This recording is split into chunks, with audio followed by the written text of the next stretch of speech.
O primeiro livro que nós vamos falar é o livro de Mateus, está logo no início ali dos evangelhos. Os evangelhos, eles são uma biografia de Jesus Cristo, são livros históricos. Dentro da terminologia teológica, eles são chamados de sinóticos, os primeiros 3 livros do Novo Testamento: Mateus, Marcos e Lucas. Sinóticos vem de linguagem comum.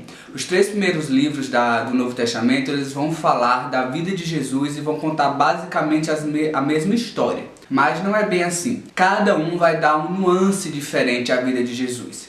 Então vamos começar agora pelo livro de Mateus. Tô aqui ajeitando a cortina, só um minuto. Meu nome é Thiago Amaral, pegue uma xícara de café e vamos nos aprofundar na palavra de Deus. A história do Novo Testamento não começa com era uma vez. Começa assim, dizendo: o que nós esperávamos chegou. Mateus vai reiterar várias vezes: sim, o que vocês esperavam, o Messias chegou, se chama Jesus. Logo no primeiro capítulo, Mateus ele vai dar a genealogia de Jesus. Olha, ele é filho do rei Davi. Olha, ele é filho de Abraão. Sim, Jesus veio. Antes de Jesus vir, Deus escolhe uma nação. Essa nação seria porta-voz de Jeová. Eles pregariam o evangelho e uma vida em Deus que atrairia as outras nações. Então, vamos pensar aqui. Está aqui a nação de Israel de uma forma centrípeta, eles atrairiam todos a Deus. Isso através da lei. Deus já fez isso para que nós víssemos que através da lei seria impossível servir a Deus. Israel chega ali no período do Novo Testamento fracassado espiritualmente. Não conseguiu cumprir a lei de uma forma adequada. Eles viviam um processo de santidade vazia, cumpria rituais por cumprir. Essa nação totalmente fracassada houve um evangelho do Rei dos Reis, do Rei Senhor Jesus. Não a evangelização agora que partiria da lei, que partiria de Israel. Agora uma evangelização centrífuga, que do centro espalharia para até os confins da terra. Jesus como centro, sua mensagem agora estaria indo a todas as direções, a todas as nações. E aí é onde nós aplicamos nosso primeiro ponto. Você não foi chamado para apenas cumprir uma lei. Você foi chamado pela graça de Deus. Não é um favor que você merecia. É um favor que ninguém merecia. E o Senhor Jesus Cristo, ele nos salva de um reino de trevas, de um reino de cumprir lei, para um reino da sua luz, onde Jesus é o nosso rei, onde Jesus é o centro e a cabeça da igreja. Vamos orar ao Senhor para que o Espírito de Deus nos encha, para que vivamos uma vida plena e com Jesus sendo o centro de tudo. Quantas pessoas estão querendo ser salvas pelos seus próprios méritos? Mas a nossa salvação é única e exclusiva pela cruz, pela morte de Jesus Cristo. Mateus, já na sua conversão, vem nos falar sobre isso. Quem era Mateus? Mateus, ele era um publicano. Publicano é aquele que cobrava imposto de Israel, dos judeus, para os romanos. E isso eu já falei em outro vídeo, né? A nação de Israel era dominada pelo Império Romano, que deixou eles na localidade em que eles viviam, mas cobravam tributo.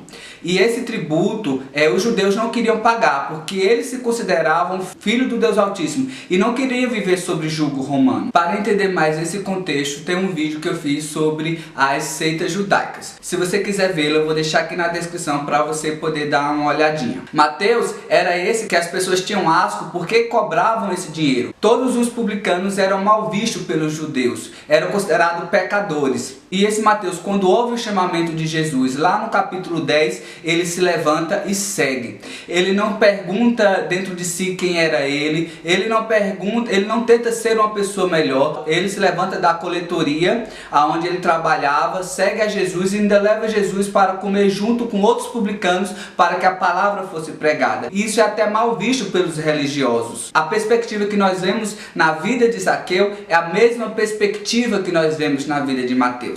Mateus antes era chamado de Levi, e aí Jesus troca o nome dele de Levi para Mateus, para que quando ele fosse pregar o evangelho, ele não fosse lembrado pela sua velha identidade, pelos seus velhos costumes. Mateus significa dádiva de Deus, dom de Deus. Então tudo aquilo que Jesus fez na vida dele, apagando sua velha história, até o seu nome, para ele ser conhecido com uma nova história, com um novo nome, isso só quem fez foi Jesus. E Jesus é o único que dá o dom da salvação, o dom da dádiva de uma nova vida. E isso já está claro já na conversão conversão de Mateus, que nega-se a si mesmo, não questiona Jesus, o que é que eu vou receber seguindo o teu reino? O que é que o Senhor vai me dar de status? Porque ele tinha um status que ganhava muito dinheiro, mas ele deixa tudo e passa a seguir a Jesus como uma dádiva de Deus. Irmãos, não vamos querer viver um evangelho onde a gente quer convencer à torta e à direita as pessoas sobre salvação.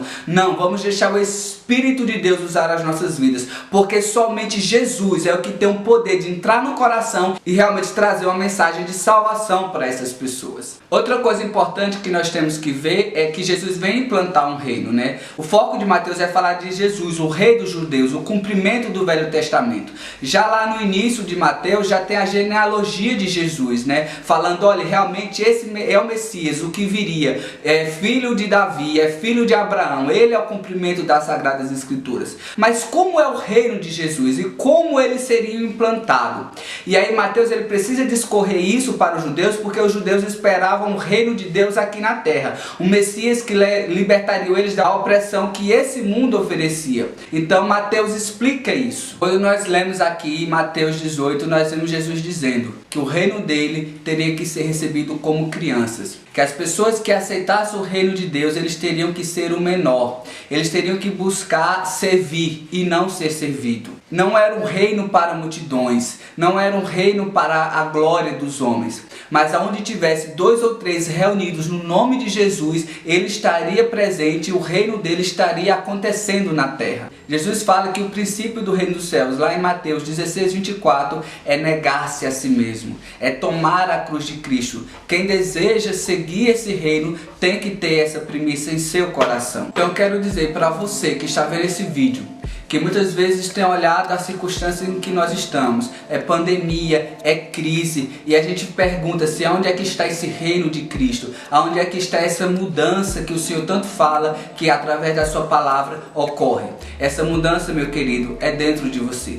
Você tem que negar-se a si mesmo, deixar Jesus trabalhar no teu coração. Não tenha medo, seja cheio do Espírito Santo e pregue o Evangelho de Cristo, porque você é autorizado pelo Rei, o Rei Senhor Jesus Cristo, que é o cerne do livro de Mateus, para falar dessa tão grande mensagem que você recebeu no coração. E não deixe que pandemia, que coisas dessa terra, que nada venha tirar a alegria da salvação e a mensagem que o Espírito de Deus tem posto no seu coração para você falar para as pessoas que hoje estão com medo. Fale para elas que o reino de Cristo não é desse mundo, que isso é só uma passagem e que nós estamos aguardando a volta de Jesus para um reino celestial. Quando nós vemos Paulo falando lá em Coríntios, ele diz que o Espírito de Deus é o penhor da glória que há de ser revelada. O que é penhor da glória que há de ser revelada?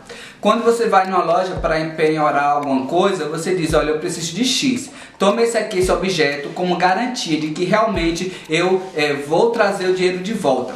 É a mesma coisa do Espírito de Deus. Jesus ele foi para os céus, mas ele deixou o seu Espírito como garantia que ele voltaria para nos buscar. Então não vamos esperar melhorias em um reino onde as trevas habitam, onde o Senhor desses séculos é o Rei. Não, nós vamos deixar o Espírito de Deus nos dar a garantia que o mundo ele pode estar em crise, mas nós temos a certeza que o nosso Jesus voltará. Era isso que eu tinha para falar para vocês nesse vídeo. E se você foi abençoado por essa mensagem, não deixe de curtir esse vídeo e não deixe de se inscrever no canal para que muitas vidas também sejam abençoadas com a palavra de Deus. Até o próximo vídeo e fica na paz!